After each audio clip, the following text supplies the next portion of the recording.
As the three of us sat around the old, polished dining room table, the air was thick with a kind of tension that could almost be felt physically. It hung over us, like a heavy mist, settling in the corners of the room, between every word spoken and every glance exchanged. The silence was charged, each one of us holding on to secrets we couldn't fully express, as if the truth was something too dangerous to say aloud. The grand chandelier above cast soft shadows over Grace's face, and I couldn't shake the feeling that something vital was being left unsaid, something lurking just outside the reach of her words. I stole a glance at Grace, my mind racing with questions I couldn't quite formulate. "How did you get here, Grace?"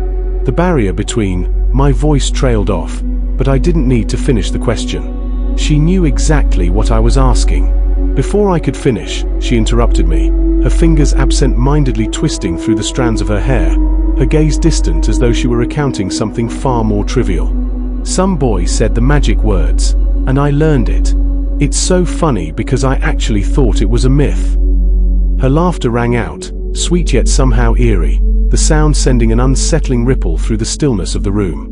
It was as if the very sound was too light for the gravity of the conversation, but she didn't seem to notice, or perhaps didn't care. Timothy's sharp eyes flicked toward me, then back to Grace, his expression unreadable, but his voice was steady, almost clinical.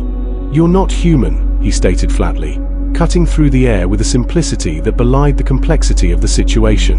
His eyes didn't leave Grace as he spoke. Grace, however, didn't seem fazed by his blunt assessment. She leaned forward, her demeanor changing ever so slightly, a more intimate air about her now. "No, I'm not. I'm from a world just like yours," she replied, her voice low and inviting, as though she was sharing a secret meant only for Timothy. Her leg subtly shifted until it brushed against his ankle, testing his reaction, gauging his interest, like a predator toying with its prey. I felt a flicker of irritation spark in my chest, my patience thinning. I rolled my eyes, unable to keep the frustration from seeping into my tone. "What boy are you talking about? How did they find out about the magic words?" "No one should know that," I demanded, my voice sharper than I intended. The words left my mouth, the sharp edge of my anger cutting through the haze in the room. Grace's eyes met mine, a flicker of exasperation crossing her face before it was quickly masked by a playful shrug. Her movements were effortless, too relaxed for someone discussing the kind of chaos she was entwined in. "How am I supposed to know? But I did hear he supposedly killed a god," she said, her voice dropping into a conspiratorial whisper. She leaned forward even further, a mischievous grin playing on her lips as if she were about to share a scandalous secret. Her words hung in the air, and I felt my heart lurch in my chest. The weight of what she'd just said hit me like a punch to the gut. A god. The gateway between Earth and Catapino had been breached. That boy, whoever he was, had uttered the fateful magic words, and now he was among us, hidden from the gaze of the gods. Whoever had done this had shattered the very laws that governed both of our worlds. My mind raced, recalling my brother, Marilyn. He would be involved in something like this, I was sure of it. Marilyn had always harbored a deep hatred for both humans and gods, and I wouldn't put it past him to disguise himself, to infiltrate and eliminate one of his own. Without thinking, I stood abruptly from the table, my chair scraping harshly against the floor. The movement startled both Grace and Timothy, breaking the brief silence that had settled. "We must go to where you appeared and find the boy," I said, my words clipped, my urgency clear. Without waiting for their response, I strode toward the door, wrenching it open with force, the cool air hitting my face like a slap. The sound of their chairs scraping followed me, both of them hastily standing and moving to catch up. Once outside, I stopped in the middle of the street, feeling the weight of my decision settle in. The reality of the situation crashed down on me in that instant. We had no way to get there. No vehicles. No immediate way of transport. A dark sense of dread crept up on me as I realized how unprepared we truly were. Grace, however, wasted no time. She didn't hesitate. Without a second thought, she raised her hand, effortlessly flagging down a passing taxi. The car slowed, and the driver, his eyes glazed over with a dazed, almost trance-like expression, pulled to the curb. He stepped out, seemingly in a stupor, lost in whatever spell Grace had cast. With a quick flick of her wrist, Grace slid into the driver's seat, a mischievous grin curling at the corners of her lips. Timothy climbed into the passenger seat beside her, while I reluctantly took the back, my mind still spinning with the implications of everything that had just unfolded. "You know we are going," I said, my voice edged with a mix of frustration and authority, trying to regain some semblance of control over the spiraling situation. Grace turned back to me with a sly, almost playful smile. "Of course, baby," she replied, her voice dripping with amusement, the word hanging in the air like a challenge. There was something undeniably dangerous about the way she said it, as if she were enjoying the chaos, feeding off it. Without a care for traffic laws or the lives at stake, Grace slammed her foot down on the accelerator. The car lurched forward, and I found myself gripping the seat, the sudden jolt making my heart race. My mind spun with the thought that Marilyn, my brother, was likely at the center of all of this. Why would he do it? The answer came swiftly. He was now a herald of destruction, protected by a new father figure who understood the deep and devastating consequences of breaking the barrier between worlds. The mere thought of it made my blood run cold. "What do you know about this boy?" Timothy finally asked, his curiosity breaking through the tension that had thickened in the air. Grace, however, seemed unfazed by the gravity of the situation.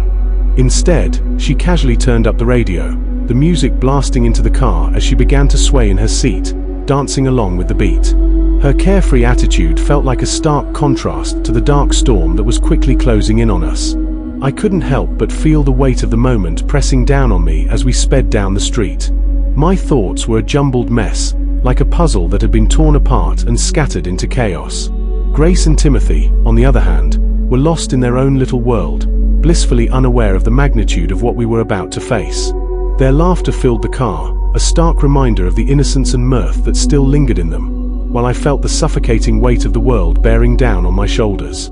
But it wasn't just the situation that worried me, it was the growing bond between Grace and Timothy.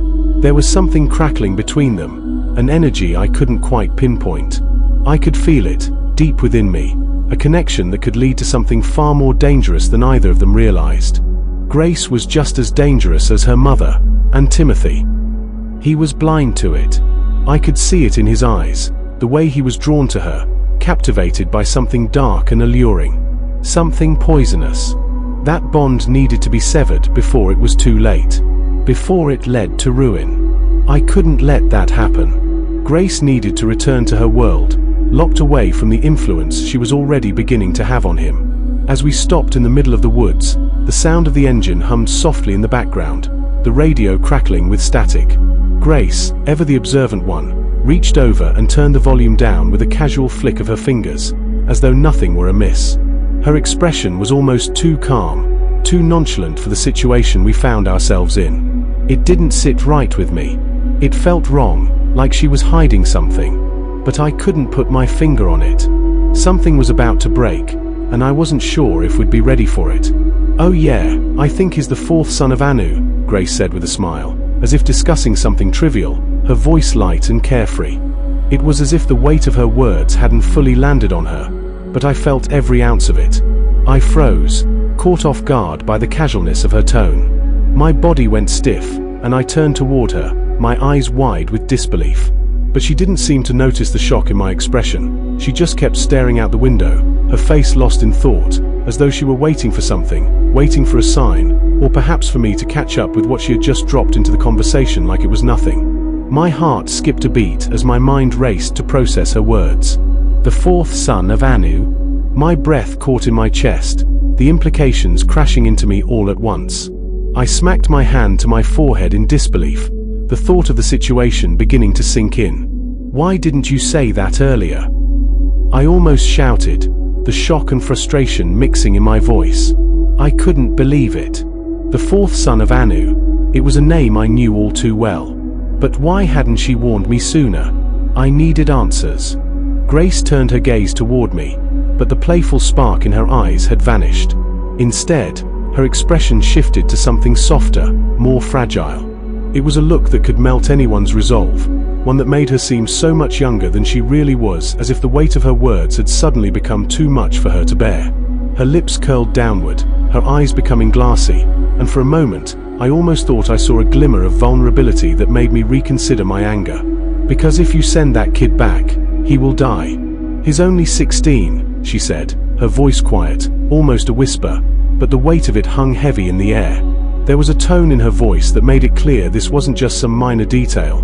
This was something far more significant, something she had been dreading to reveal. Her words lingered between us, filling the space with a tension that was palpable.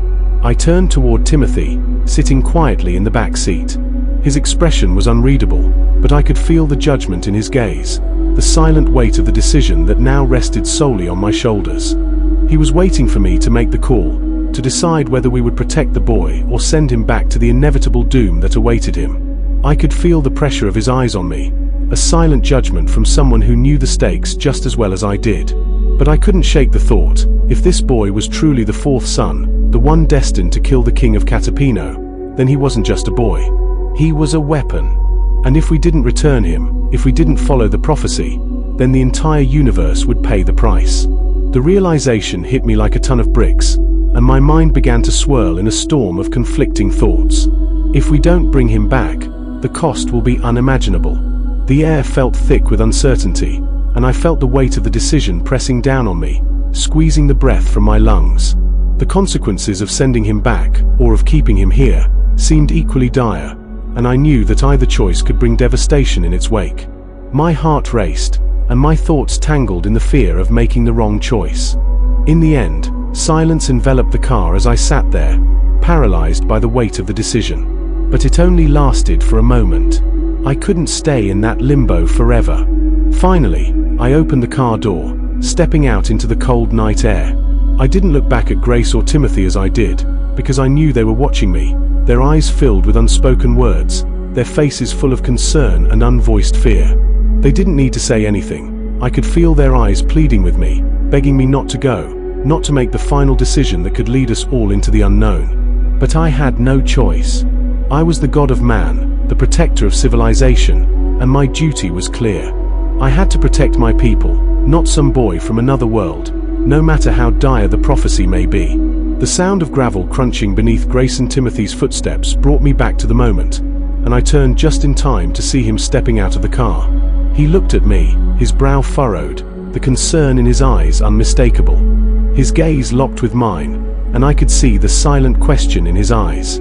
But before he could speak, I turned away, determined to follow through with my course of action. Grace, on the other hand, wasn't one to follow quietly.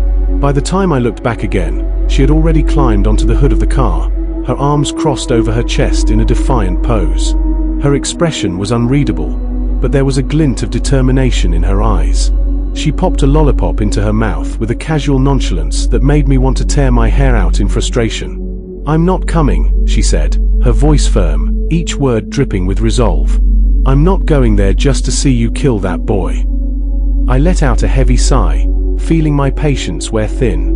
This wasn't the time for her childish antics. "No one's going to kill the boy," I said, my voice clipped as I tried to keep my temper in check. "He's just going to be simply returned." Grace gave me a look of disbelief, her eyes narrowing in skepticism. But I didn't wait for her response. I turned away and began walking into the dense, dark forest that loomed ahead. Each step I took felt heavier than the last, and the weight of the decision was an anchor around my chest. The forest was dense and suffocating, and I couldn't shake the feeling that the boy could be anywhere by now. I had to find him before someone else did. Time was running out. But as I walked, I realized something. Timothy's presence was fading behind me. I stopped, the silence in the air pressing against me.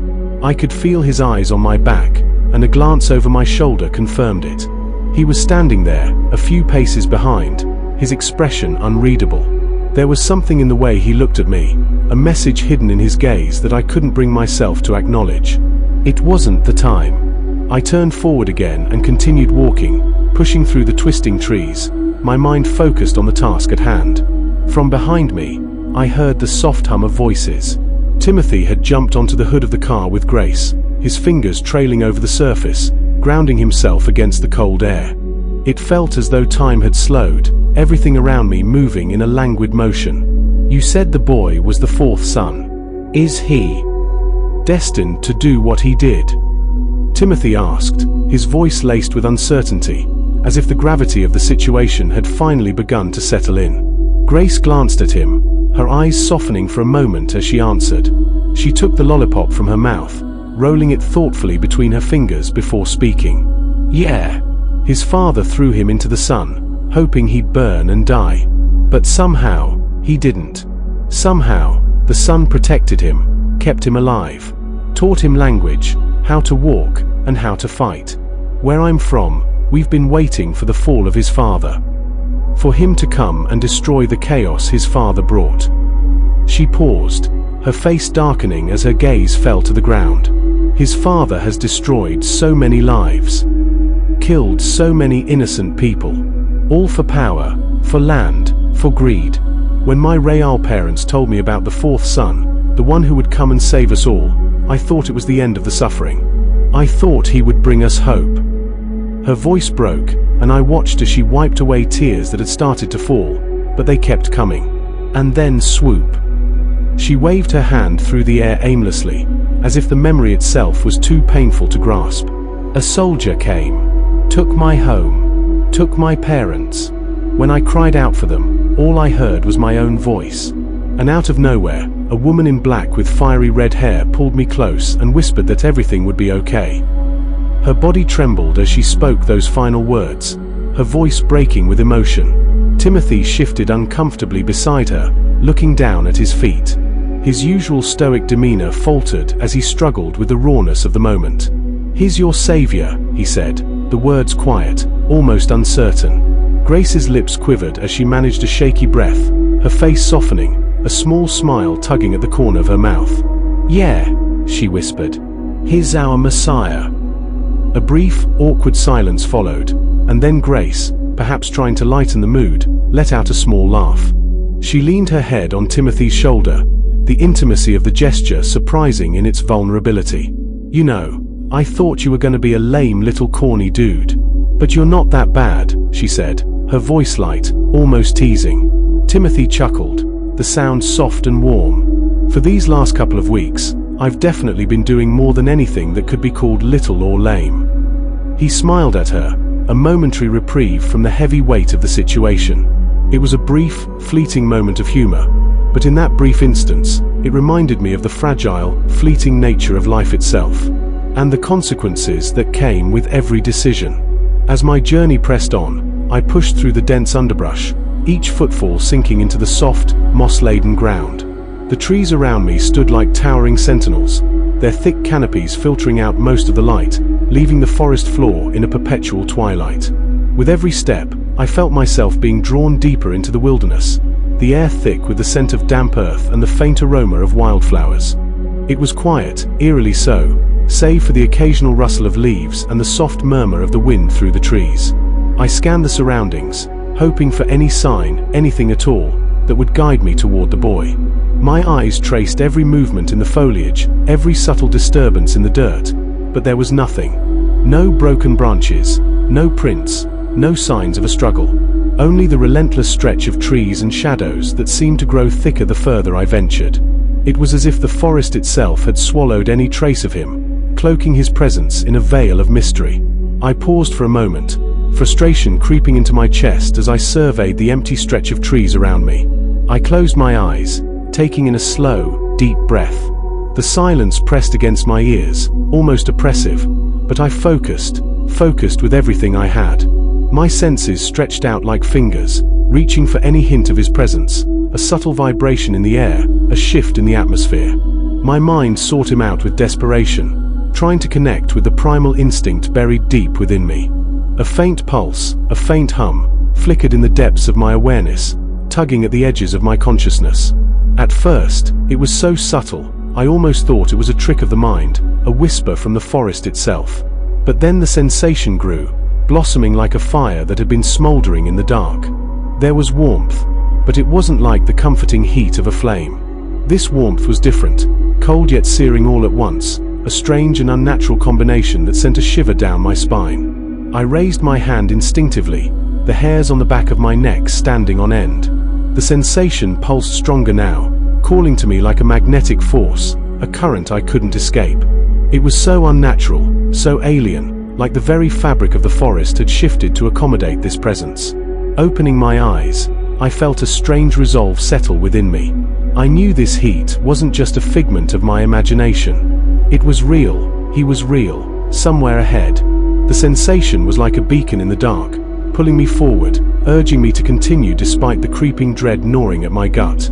With a new sense of urgency, I pushed through the underbrush, the crackling of twigs beneath my boots accompanying each cautious step. The warmth grew more intense, and with it, an overwhelming sense of unease. It was like walking towards something both alluring and dangerous, as if the heat itself could burn me if I got too close.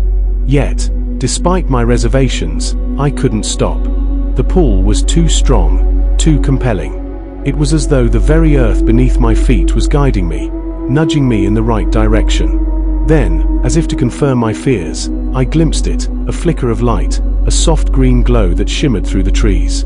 It wasn't the steady, comforting orange of fire, nor was it the flickering light of a lantern. No, this glow had a sickly quality to it, something unnatural. The light was a vivid green, like the iridescence of a beetle's shell, sharp and unearthly, casting long shadows that twisted in impossible ways. It shimmered in the air, dancing on the breeze as if it had a life of its own. I could feel the temperature of it, a burning cold that sent a chill through my skin, like stepping into a storm of ice and flame all at once. Every instinct screamed at me to turn back, to run from whatever this was, but I ignored them. I had come too far already. I had no choice now but to follow the strange warmth, to chase after the boy who seemed connected to this unnatural force. Each step I took toward it only made the glow intensify, a green fire that beckoned me forward into the unknown, its glow sharpening in the dim light of the forest. The closer I got, the more vivid the heat became, an oppressive, electric hum that reverberated through my chest. It was impossible to ignore now. The forest around me seemed to blur, the trees fading into the background as my entire world narrowed to that strange green glow. I had to reach it. I had to understand what it meant. My heart pounded in my chest as I pushed through the last of the thicket, stepping into a small clearing where the glow finally revealed its source. A young gentleman sat quietly beneath the sprawling branches of an ancient tree, its bark thick and weathered, its limbs stretching wide like the arms of a giant welcoming the sky. The leaves overhead shimmered in a variety of green hues, catching the light of the fading sun, their movements soft and gentle in the cold breeze. The wind whispered through the canopy, stirring the air and causing the leaves to rustle in a melodic symphony, as if the tree itself were alive, breathing with the world around it. The boy, however, seemed untouched by the world's rhythm, his presence serene, almost otherworldly. His frame, slender yet solid, was partially concealed by the vibrant foliage, making him seem like part of the landscape, a figure hidden within nature's embrace. The cascade of his long, curly hair hung to his shoulders, the dark locks flowing like a river of midnight silk. Each curl, tightly wound, glinted faintly in the shifting light, darker than the shadows that dappled the ground around him. It contrasted sharply with his skin, a rich, light bronze hue, warm and radiant like the glow of dusk. His skin spoke of heritage, a lineage that blended Arab and Indian roots, a mixture that was apparent in the sharp yet elegant structure of his face. His cheekbones were high and pronounced, his jawline strong and defined, suggesting a boy who had inherited not just physical beauty but a sense of quiet strength from his ancestors. His eyes, when they briefly flicked toward me, revealed a depth that went beyond mere curiosity. They were dark and fathomless, like the depths of a stormy sea, concealing emotions and thoughts far more complicated than his youth suggested. For a moment, his gaze lingered on me, just a flash, before he returned his attention to the space before him, his focus unwavering. It was as if nothing could penetrate his bubble of solitude, not even the intrusion of my words. Approaching cautiously, not wanting to disturb the delicate peace around him, I called out, my voice cutting through the stillness like a blade through fabric. "Are you the fourth son of Anu?" The moment the words left my mouth, the calm that had held the area in its grip shattered. A flock of birds, startled by the sound, erupted from the trees, their wings beating the air in a flurry of motion. They scattered into the sky, a blur of black wings against the pale blue, before vanishing into the distance. The boy's posture didn't change, he didn't flinch or move, but his eyes, those dark, penetrating eyes, shifted ever so slightly to glance at me from the corner of his vision. The look he gave me was brief, almost dismissive, as though my presence was an inconvenience to his solitude. He didn't answer immediately, and for a long moment, the space between us stretched taut, like a drawn bowstring. I thought perhaps he hadn't heard me, or perhaps he simply didn't wish to respond. But then, as if to reinforce the distance between us, he returned his gaze to the horizon, his body still, unmoving, as though the world around him didn't exist beyond the borders of his own thoughts. I hesitated, weighing my options, but something about him, his stillness, his air of mystery, drew me closer. I took a few tentative steps forward, the cold air biting against my skin, and added, attempting to break the silence, "You know your mother will find you." My words were softer now, coaxing, as though I were gently tugging at the edges of his guarded world. My eyes scanned the vast forest around us, the trees swaying in the breeze, the faint hum of life just beyond our sight. But still, the boy remained locked in his own mind, unwilling to engage. The silence stretched on, pressing down on me, and for a fleeting moment, I thought he might never speak. But just as I was about to turn away, his voice broke the stillness, low and soft, like a whisper in the wind. "I don't have a mother," he said, his words barely above a murmur. "And I am not the son of Anu." There was something about the way he spoke, something that made his statement feel like a denial, a rejection not just of my question, but of everything tied to it.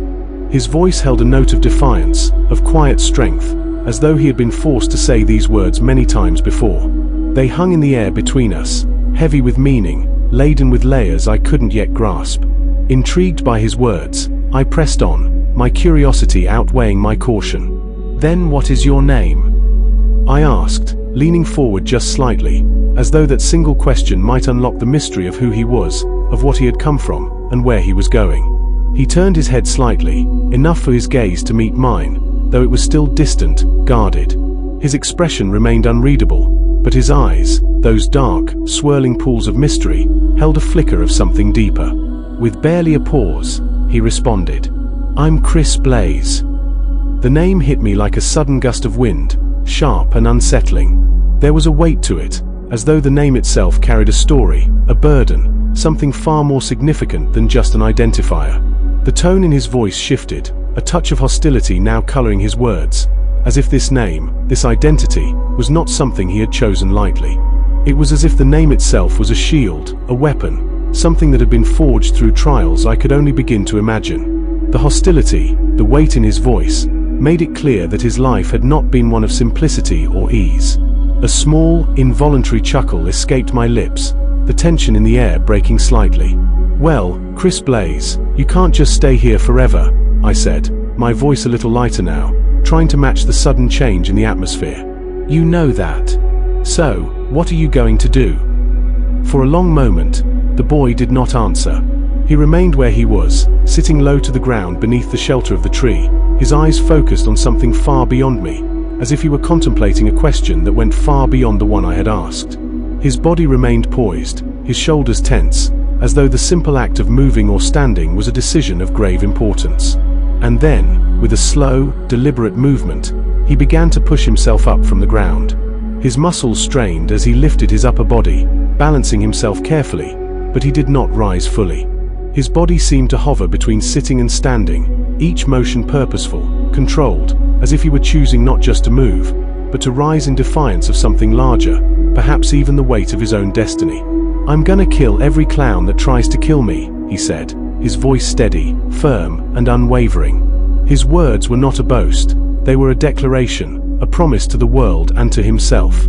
The way he spoke was resolute, as though he had already made his choice, his path clear. There was no doubt in his words, no hesitation.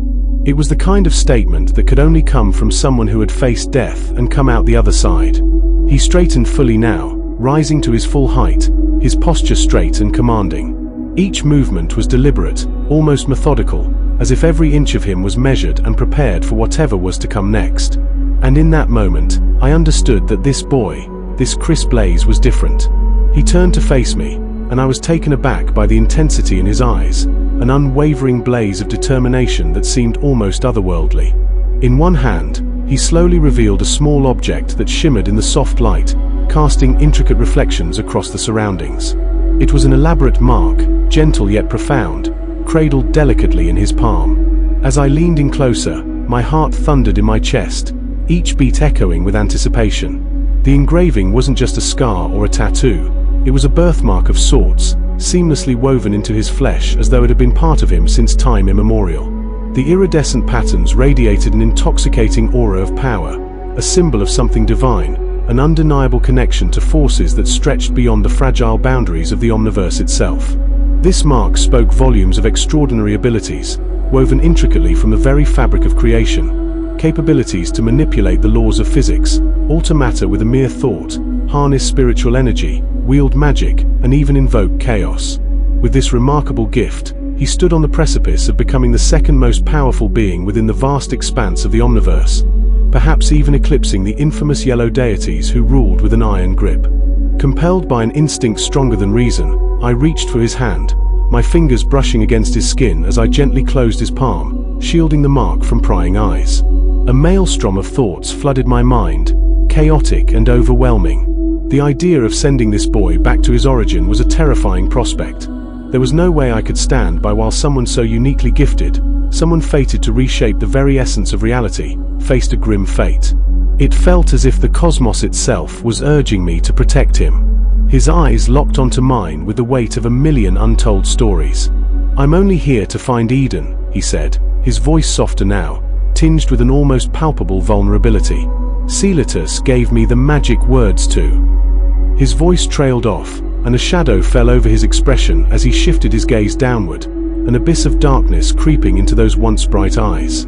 At that moment, the flicker of hope that had illuminated his features was extinguished, replaced by a deep pain that suggested a past rich with hardship.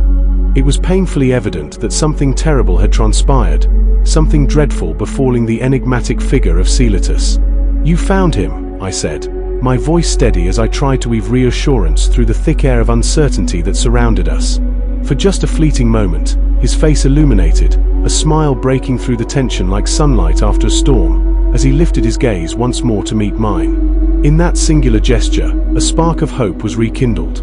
It was as if our destinies had coalesced, weaving together a narrative far grander than either of us could possibly envision. The weight of the universe rested on our shoulders, yet together, we stood ready to confront whatever challenges lay ahead. As Grace and Timothy sat atop the old, worn car, their figures silhouetted against the dark sky, an unnerving sense of foreboding wrapped itself around Grace like a cold, suffocating shroud. The air seemed to thicken, the weight of something ancient and ominous pressing in from all sides. Grace could feel it, a darkness creeping steadily closer, its presence heavy, oppressive, as though it was stalking her every move. The world around her seemed to shrink in response, the space between breaths becoming suffocating, each inhale bringing the taste of something vile. Meanwhile, Chris and I approached the car, his posture bent low, head bowed, eyes averted. He moved with an air of self-consciousness, as if the mere act of being seen made him uncomfortable, like he was trying to escape the watchful gaze of a world that no longer made sense to him. His thoughts were a labyrinth of confusion and uncertainty, and he didn't seem to know how to navigate it. His every step felt disconnected, as though he was still walking through the fog of a dream. As I drew closer, Grace's lips curled into a small, unexpected smile. It was the kind of smile that, for a fleeting moment, lit up her features, softening the edges of her otherwise sharp expression. It was a smile that almost made me believe the tension in the air had lifted, if only for an instant. But then, without warning, her voice broke through the fragile silence, striking me like a blow to the chest. "You changed, Eden." The words hung in the air, a simple observation, but one that held more weight than any accusation or judgment could. It was a subtle shift, but it stopped me in my tracks, and I could feel the full force of it, as though she had peeled back a layer of something I'd been hiding from myself. I shot her an eye roll, the gesture instinctual, one born from years of shared history, of being locked in the same orbit, orbiting the same truths. But her words lingered, and I couldn't quite shake them. Chris, in his usual manner, slipped into the back of the car with a heavy sigh, his movements slow and deliberate, as though the weight of the world had settled on his shoulders. He leaned his head against the cool window, staring out at nothing, his mind clearly 1,000 miles away, lost in thought. Timothy, as usual, was the first to claim the front seat, tossing himself into it with casual disregard for anything but his own comfort. I squeezed into the back beside Chris, my proximity a silent acknowledgement of our shared burden. Grace remained outside for a moment longer, her posture tense, her gaze darting around with an unsettling quickness. It was as though she could sense something beyond the familiar world we knew. Her eyes scanned the surrounding area, every shadow, every whisper of movement, as if she were waiting for something to emerge from the dark. And then, I felt it too. The faintest shift in the atmosphere, a disturbance just beyond our perception, like a ripple in the fabric of reality. Aureas. The name echoed through my mind, a cold reminder of the past. The Blue Lion. The Marquis of Hell. A being who had once clashed with Lana's reign, a force of chaos that had left destruction in its wake. He had abandoned Chrysanthi, Lana's child, and some whispered that he had become known as the Blue Father, eternally watching over the troubled and the lost, like a father gazing upon a wayward child. Aureas had set his sights on Grace. Her existence alone had drawn him to her. She, the daughter of Hex, the very bloodline that could stir even the most powerful of beings. With a brief, contemplative glance, Grace turned the key in the ignition, and the car roared to life. The engine's growl seemed to mirror the rising tension that had begun to grip us all. We rolled away, the sound of tires on pavement oddly loud in the stillness of the moment. Each of us was acutely aware of the charged atmosphere, the silence between us thick with unspoken words. There was a collective, unvoiced hope that no one would start searching for Chris, at least not yet. Not while we had a chance to figure things out. As we drove, my mind raced, the weight of responsibility pressing down on me. The situation had become more complicated than I had anticipated. Keeping Chris close was a dangerous gamble, yet abandoning him to the unknown was even riskier. If we allowed him to slip away, there were forces, old and powerful, that would sense his presence, and they wouldn't hesitate to bring war to our doorstep. Our world, fragile and teetering on the edge of destruction, could not afford that. When we finally arrived home, the familiar surroundings felt almost foreign in the tense quiet. We trudged upstairs, each step heavier than the last, as if the very house we had known for so long now seemed like an unfamiliar terrain. I found myself lingering in the corner of the living room, my gaze distant, lost in thought, while Timothy wandered down the hall, and Grace followed closely behind, their laughter spilling out in soft, reassuring echoes. Chris, the last to arrive, scanned the room with wide, curious eyes before his gaze landed on the couch. The sight seemed to offer him some small comfort, a refuge in the midst of the storm. He turned to me with a grin that was both innocent and a little mischievous.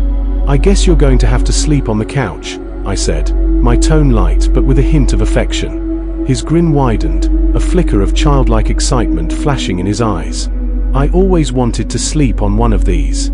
And with that, he leapt onto the couch, his movements unburdened by the weight of the world, and immediately succumbed to sleep, his body relaxing into the embrace of the cushions as if nothing could touch him. Grace and Timothy shared a soft chuckle from the adjacent room, their laughter a small balm in a world that had become too heavy to bear. As I watched them, a sense of purpose began to swell within me, pushing through the layers of doubt and fear. I may no longer be the guardian of mankind, but I had found a new calling. I wasn't just here to protect the world anymore. I was here to protect these reckless adolescents. They were unaware of the storm that brewed around them, yet they chose to embrace each moment, to live fully in the face of the unknown. They pushed their darkest fears aside, knowing that the time would come when they would face them head-on. And each of them, in their own way, had a role to play in the fall of the gods. But amid my reflections, a singular thought gnawed at me, one I couldn't shake. One figure remained absent from our lives, one whose presence was just as vital, just as necessary. Where was she? The one who had the power to alter the course of everything as well.